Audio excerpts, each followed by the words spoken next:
కాకినాడ జిల్లా Pithapuram YCP MLA అభ్యర్థి వంగ గీతపై మాజీ ఎమ్మెల్యే ఎన్వీఎస్ఎస్ ప్రభాకర్ సంచలన ఆరోపణలు చేశారు. ప్రస్తుత ప్రభుత్వంలో ఎంపీగా ఉన్న వంగ గీత కాకినాడ ఈఎస్ఐ ఆసుపత్రిలో ఉద్యోగాల స్కామ్లకి పాల్పడ్డారని ఆరోపించారు.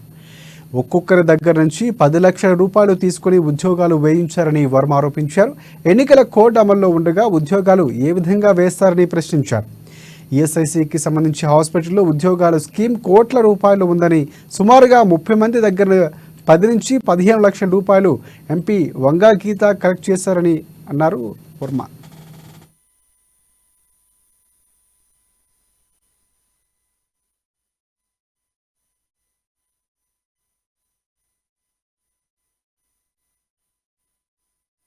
ఒక్కొక్క మనిషి డబ్బు సంపాదన మీద అవినీతి మీద ఎంత కసి ఉంటుందో నేను చెప్పి దాని మీద నిదర్శనం. అసలు ఎవరన్నా ఎలక్షన్ ఏముంది, కౌంటింగ్ వచ్చేస్తుంది, ఆ గుడికి వెళ్దాం ఈ గుడికి వెళ్దాం దేవుడు ఆశీస్సు తీసుకుందాం అని చెప్తాను. మన అక్కే వంగే చెప్పండి, నాకు ఏ ఆశీస్సులు అక్కలేదు, ఎలా ఓడిపోతున్నా, నాకు ఒకటే ఆశిస్తుంది, లక్ష్మీదేవి ఆశీస్సులు కావాలి. లక్ష్మీదేవి అంటే అమ్మవారు అనుకున్నాను, తప్పసమ్మా భగవంతుడు కాదు. ఈఎస్ఐ హాస్పిటల్, కాకినాడలో ఉన్న ఈఎస్ఐ హాస్పిటల్ అంతా డబ్బే.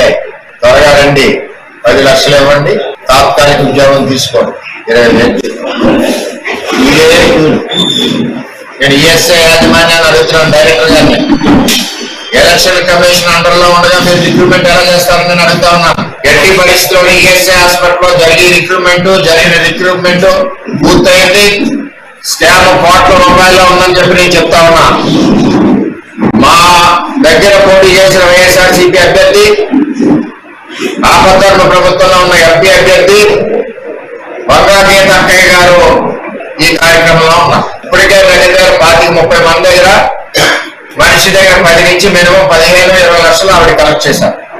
నేను ఒకటే అడుగుతున్నా, ఈఎస్ఐ డైరెక్టర్ గారు, మీకు భాగస్వామ్యం ఉందా ఈ అవినీతిలో? కానీ సిఫార్సులు మీరు ఆమోదిస్తున్నారా? ఇది తేరాలి. రేపు మా ప్రభుత్వం వచ్చినప్పుడు పవన్ కళ్యాణ్ గారి ద్వారా ఎంక్వైరీకి కేంద్ర ప్రభుత్వం నుంచి ఆదేశిస్తామని చెప్పి తెలియజేస్తున్నా. ఎట్టి పరిస్థితుల్లోనే ఈ 7 నియోజకవర్గాలకి సంబంధించి